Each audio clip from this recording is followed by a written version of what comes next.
Hello and welcome to today's WholeHearted Living podcast episode with your host Debs Thorpe.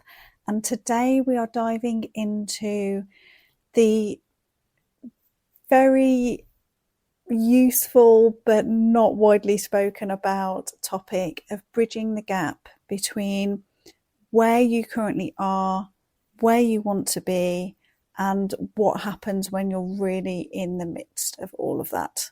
So let's do this.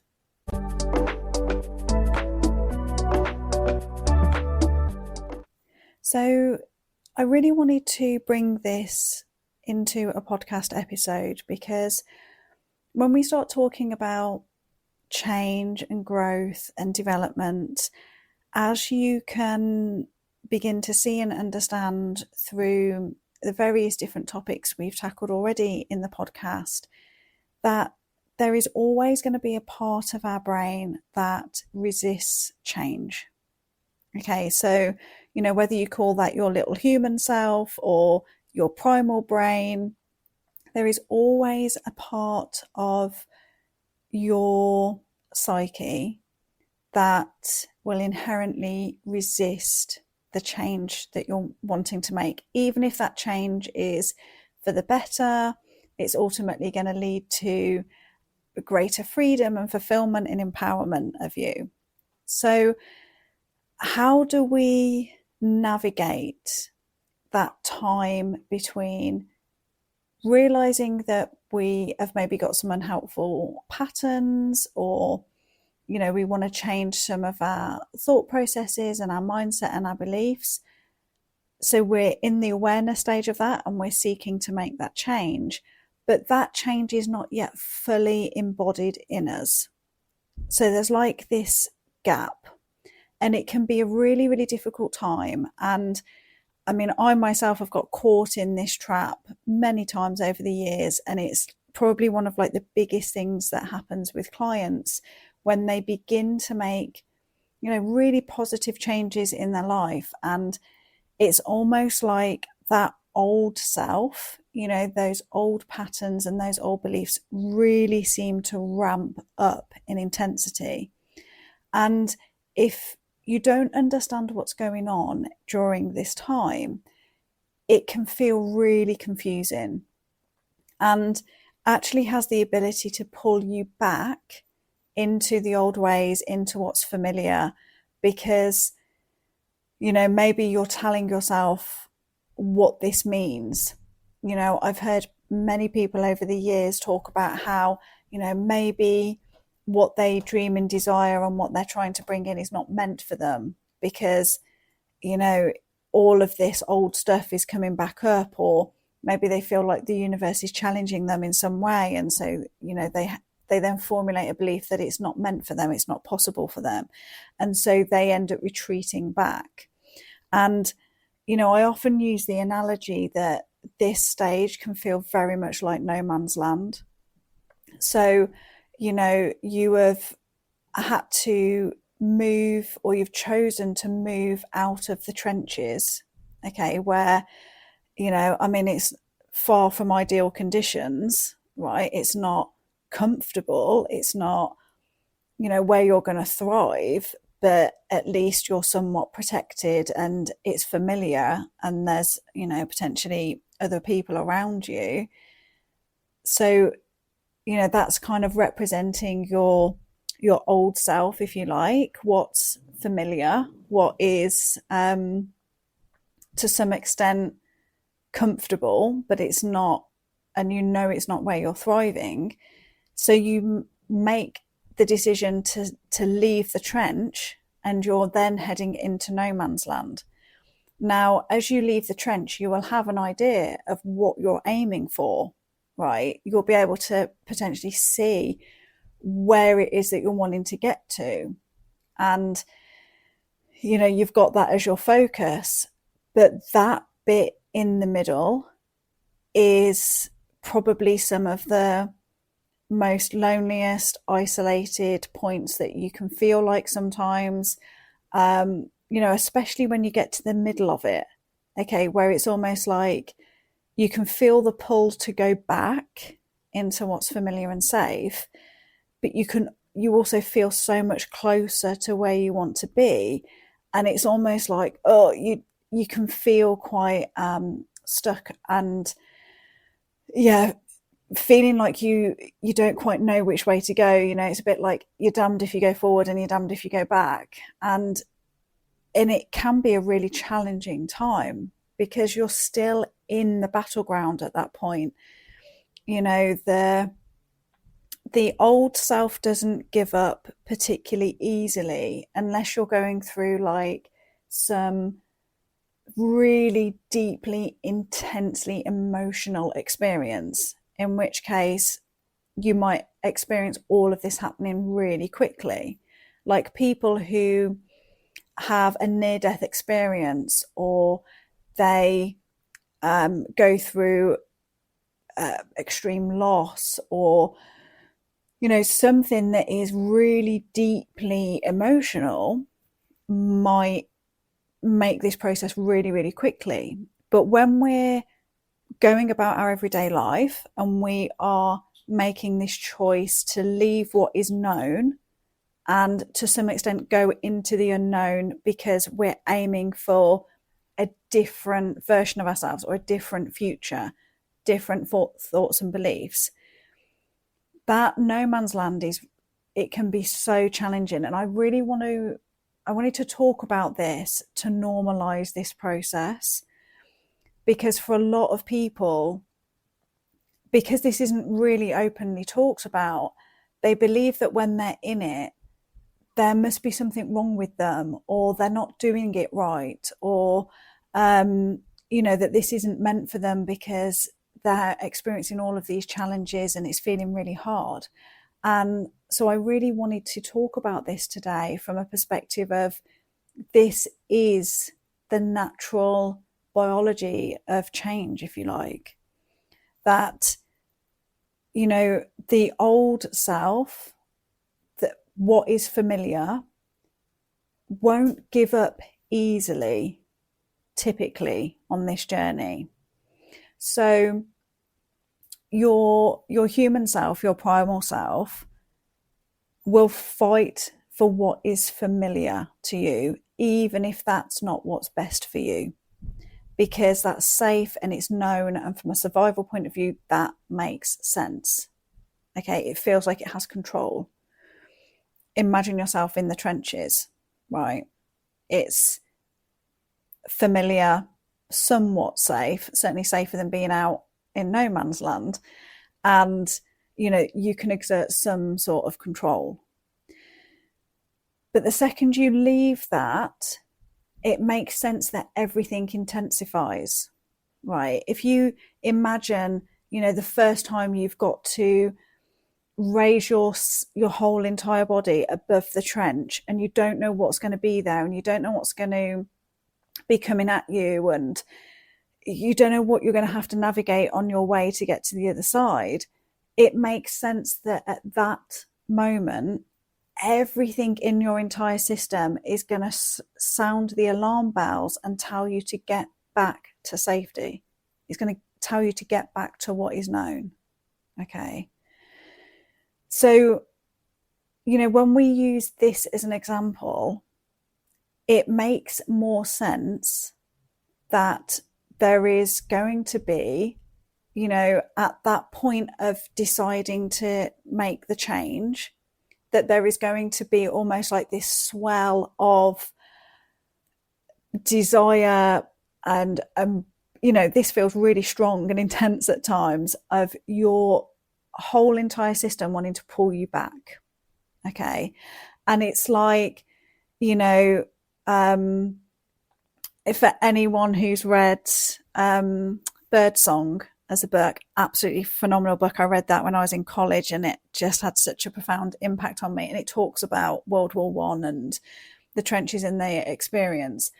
For any of those soldiers that had to go over the top of the trench, right, and go into no man's land, all they could do was focus on where they had to get to. Like, that had to be their primary focus and driver. Otherwise they would have never have made it, right? They wouldn't have even left the trench.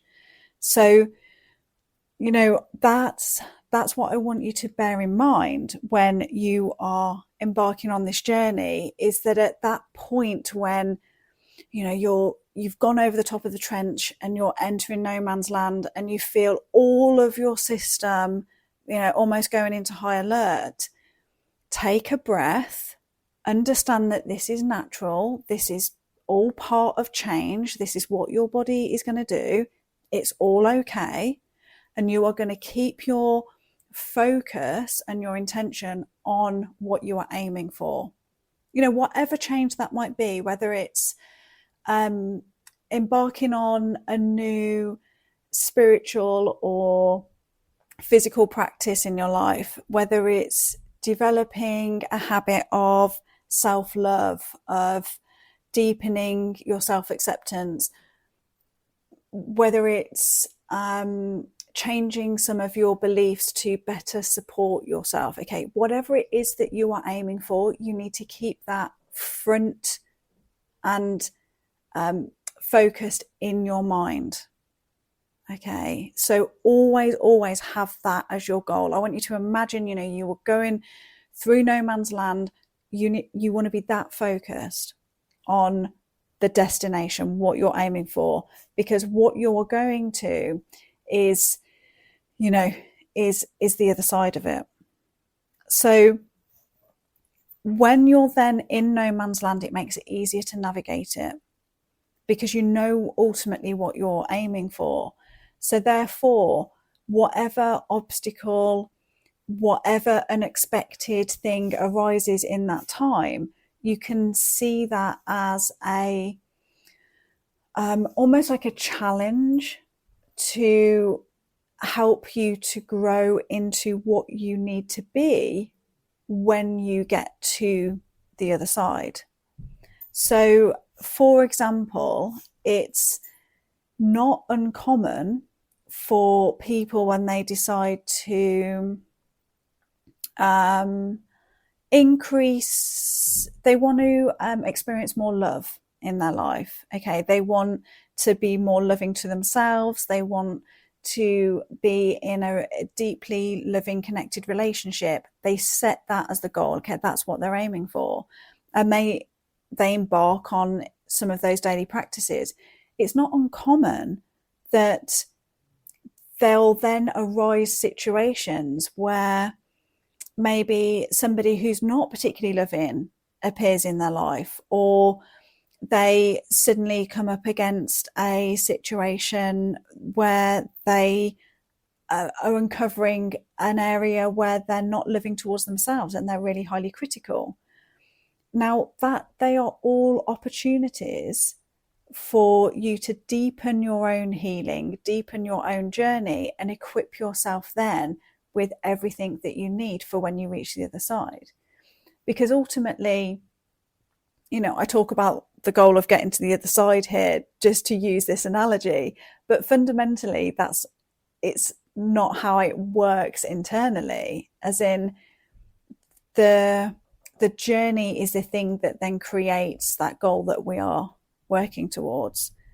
So if we're wanting more abundance, more freedom, more success, more love in our life, and we're currently feeling almost the exact opposite of that, it makes sense that along the journey of getting there, we are going to repeatedly come up against situations and be invited into challenges and potential obstacles that will invite us to heal, shift, change, challenge different aspects of ourselves, so that when we arrive, we are the embodiment of all of those things that we are aiming for.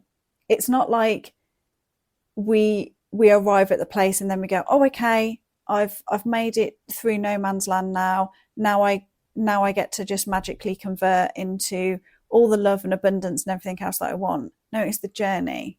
And so what we get to do is see our experience of like this gap as invitations to become the embodiment of the exact things that we are aiming for through this journey. And it's so transformative. You know, if you've ever heard people talk about shadow work, inner child work, like the transformation that happens, like transforming our pain, that all of this work happens in this gap. So rather than believing that when you embark on a journey of change that it is going to be like skipping out into the sunset filled with rainbows and sparkles, and you've made the decision now, so the pathway is going to be lined for you, and any challenge to that means that it's not meant for you. No, that's not how it works. You will be invited to heal, maybe even accept, send love, compassion, whatever it is that you need. You will be invited to in various different forms as you embark on this journey. Okay, so, and it shows up in all kinds of ways. You know, I think the universe is like the most creative force, and so this can show up in so many different ways. So no doubt you will have had experience of this in your own life, right? Where you set yourself a new goal or a new challenge, or you're almost like, okay, now I'm going to my next level. And then it feels like your world starts to unravel, or you suddenly come up against all of these things and you're like, what on earth is going on? Like, I'm wanting this thing, and yet the exact opposite seems to be appearing.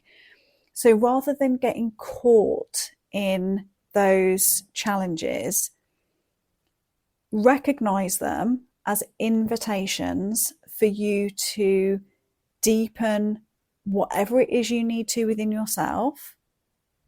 You know, heal, integrate, transform, alchemize, whatever it is that needs to happen in that moment. Allow that to happen so that you can carry on your journey. And what becomes amazing about this is that it's not like a linear thing of I start and I'm in this place, and then I have to wait until I get to the other side to feel all these things. Of course, it becomes a cumulative effect. So it's almost like you gather the resources and the treasures along the way, so that you're continually building towards, the greater love, abundance, freedom, fulfillment that you might be looking for. So hopefully that makes sense, and hopefully that analogy clarifies some of this process, because the gap, well, the no man's land, is some of the most challenging terrain we will find ourselves in. I'm in a future podcast episode, I'm going to dive into another analogy of another time in our lives when we can experience quite a huge challenge, and that can be around our greatness. And so we dive into the analogy of mountain and nature. So that's like another big challenge that we can find ourselves in. But this one is specifically to when we almost like have become aware of our unhelpful patterns, where we want to change, the baggage we've been carrying around, the beliefs that we want to change. So we've got the awareness of that. So, I often think, it feels like a blessing and a curse sometimes that we can't unknow what we know. So once you become aware and you know these things, you can't unknow them, right? So you can't go back to just pretending that you don't know any of this stuff anymore.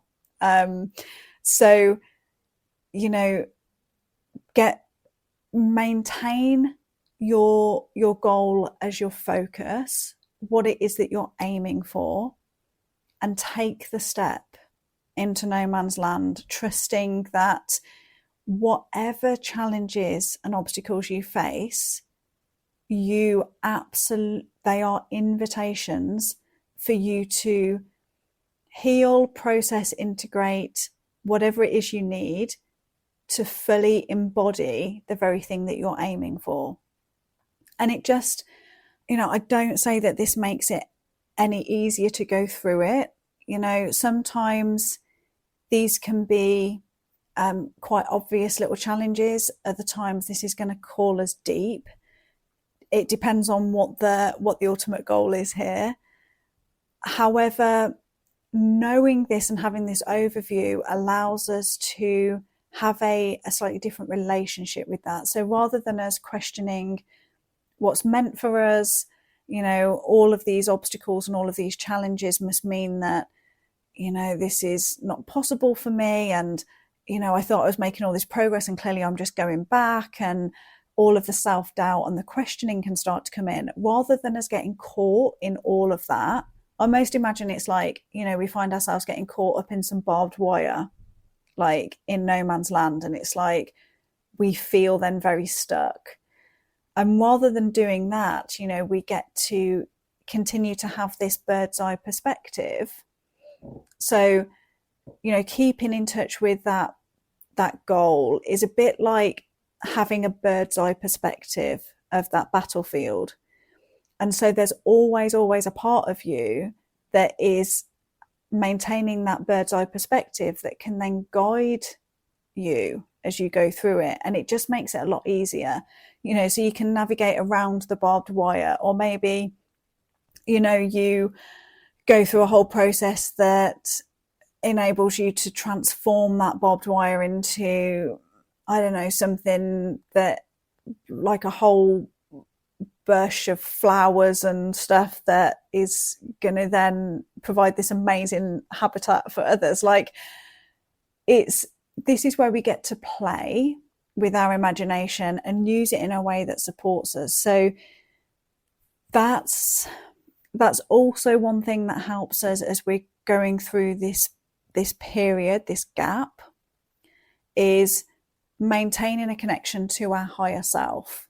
I talk about this a lot in episode 4, I think it is, where I talk about navigating change and how our human self is going to freak and it's going to get caught in all of the physical things that are happening because that's its primary focus. Okay, it's doing its job to the best of its ability, right? We can't punish it for that. It's trying. But the human self will get us caught in that cycle and keep us in that because that's familiar and known. And so we have to keep that focus on and our connection to our higher self, to our intuition, to, imagining we've got that bird's eye perspective on that situation, because that's going to be the thing that navigates us through it in like the most beneficial, effective path for us. So hopefully that's giving you a couple of very practical insights into this bridging the gap. And in future episodes we'll keep diving into the different things that we can utilize that helps to almost like shrink the time on that gap and what it is to be in no man's land. And also, for as much as we walk this journey on our own, and we know that, we understand that we are the only ones truly in our internal world who can do the work and create the change that we want. Please do reach out and seek support from others on the journey, or other people who can definitely help keep you connected to your higher self whilst you're going through this stage, because it will make it easier for you. Okay, it will help to shorten the time gap that you're in that. And this isn't about someone else coming in and telling you, okay, this is now what you need to do. It's about having that support around you that helps to keep you connected to your internal higher self, because that's that's ultimately your bird's eye perspective. That is what is going to, highlight the best possible route through for you. So on that note, I have felt really prompted over the last week to design a brand new container called the Dream Lodge, and it's purely for this. Okay, so we're going to be working specifically with keeping you in touch with your higher self, with your innate inner wisdom. We're going to meet for a monthly circle together online where we'll go through practices to deepen the connection that you have with yourself.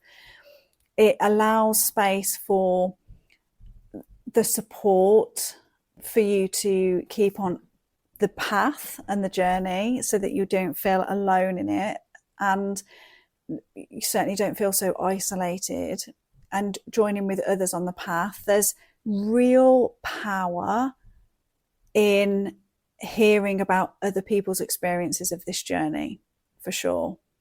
And that's such an immensely powerful thing to do within like a sacred circle, right, of where it's safe and people can come together all with this same very heart-centered intention.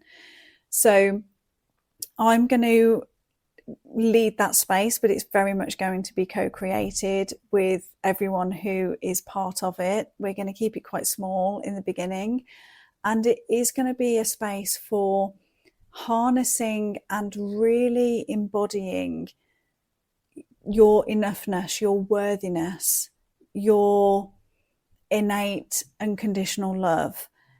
This is going to be where you tap in and embody all of this for yourself. And I am going to create and introduce different tools and techniques into this space depending on where the group's at and what they need. So it's going to be very, very a really co-created space, and it's going to feel such a collective of people that come together. So we're going to do all of this online, and I'm launching it at the moment. I've started it with it being invite only. It's going to be a very small space, so I will include the link in the description of this podcast, and if you are interested and would love to find out more, please do click the link, and you can also contact me directly through that as well.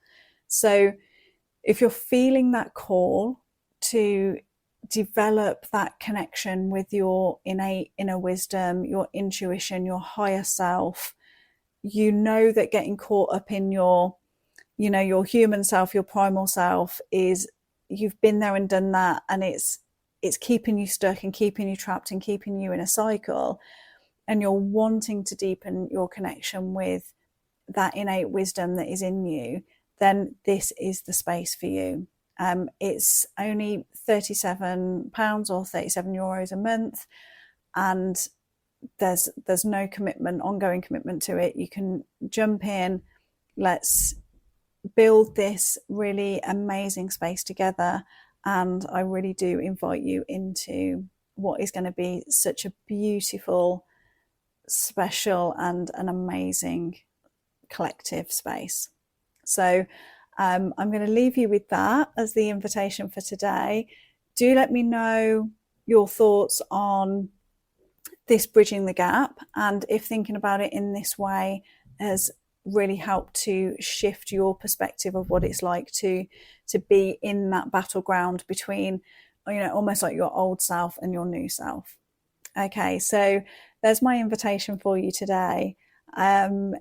Thank you so much for sharing this space with me. I am truly, truly loving serving and extending my own creativity in this way and connecting in this way. So if you're finding this helpful, please do share.